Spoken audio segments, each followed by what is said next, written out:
என் நெத்தில என்ன Eswari courier சர்வீஸ்னு board எழுதி இருக்கு. லெட்டர் கொடுக்கலாம் லெட்டர். சொப்னா கிளம்பிட்டல கிளம்பிட்டான். என்ன கிளம்பிட்டான். என்ன பத்தி எதை சொல்லல? எதுவும் சொல்லல. ஏய் கையில என்ன லெட்டர் கொடுக்க சொல்லல? இது லெட்டர் உனக்கா? அப்புறம் யாருக்கு? எனக்கு என்ன உனக்கு தர சொல்லி குடுக்கல. அப்ப யாருக்கு லெட்டர்? எனக்கு தானே.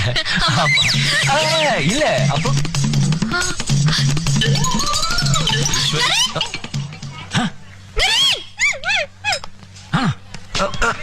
என்ன ஈஷ் இதே நல்ல வாங்கிட்டு வரணுமா? லெட்டர். சாரி, ஏன் இதயத்துல சொப்னாவை தவிர வேற எந்த பொண்ணுக்கு இடம் கிடையாது. தயவு செய்து உன் தப்பான எண்ணத்தை மாத்திக்கோ. சரிங்க, நினைப்ப பாரு. சொப்னா கொடுத்த லெட்டர் தான் அது. சொப்னா எனக்கு ஆபா